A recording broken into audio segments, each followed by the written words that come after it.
नमस्कार दोस्तों, आप कहानी सुन रहे हैं रास्ते का भूत। रवि नाम का एक लड़का दिल्ली की किसी फैक्ट्री में सफाई का काम किया करता था। उसके घर से फैक्ट्री करीब 5 किलोमीटर दूर थी। वो हमेशा अपनी साइकिल से ही फैक्ट्री जाता था, रोज की ही तरह। आज भी वो घर से फैक्ट्री के लिए निकला।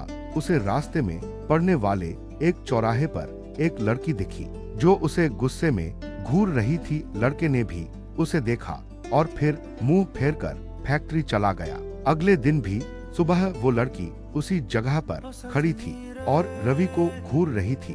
उसने पलटकर लड़की को नहीं देखा और सीधे अपने काम पर चला गया। रोजाना इसी तरह हफ्ते भर वो लड़की चौराहे पर खड़ी होकर रवि को घूरती थी और रवि उसे अनदेखा करके फैक्ट्री चला जाता था। करीब 7 दिन बाद जब रवि फैक्ट्री जा रहा था तो उसे वो लड़की उस जगह पर खड़ी नहीं दिखी।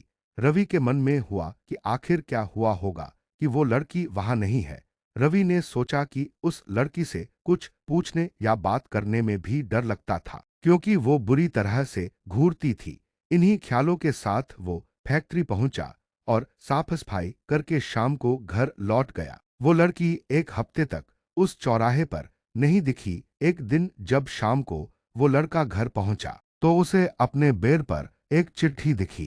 उसमें लिखा था, मेरा नाम प्रीति है, मैं तुम्हें एक हफ्ते पहले रोज एक चौराहे पर दिखती थी। कल शाम तुम वहीं पर खड़े होकर मेरा इंतजार करना। उस चिट्ठी में एक फोटो भी थी जो उसी चौराहे पर खड़ी लड़की से मिलती थी। लड़के के मन में हुआ कि आखिर इसे मेरे घर का पता कैसे मिला होगा और ये चिट्ठी मेरे बेड तक कैसे पहुंची। इसी सोच के साथ वो सो गया।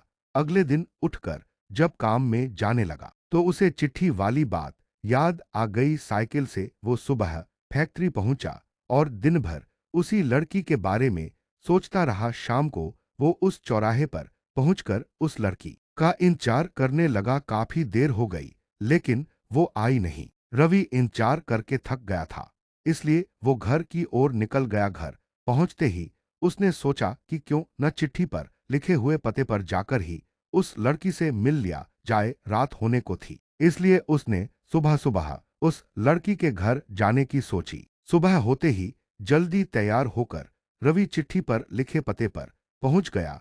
वहां जाकर जब उसने घर की घंटी बजाई तो एक आदमी बाहर आया। उससे रवि ने कहा कि मुझे प्रीति से मिलना है।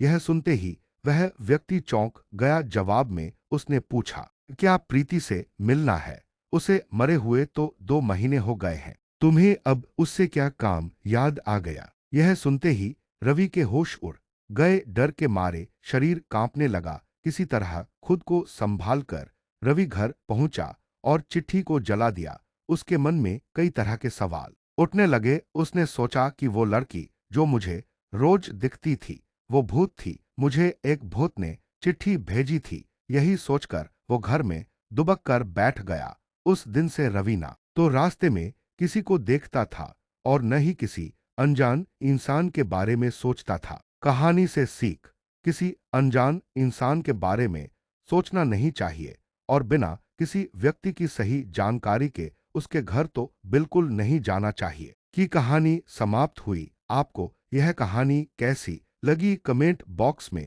लिखकर जरूर बताएं। धन्यवाद।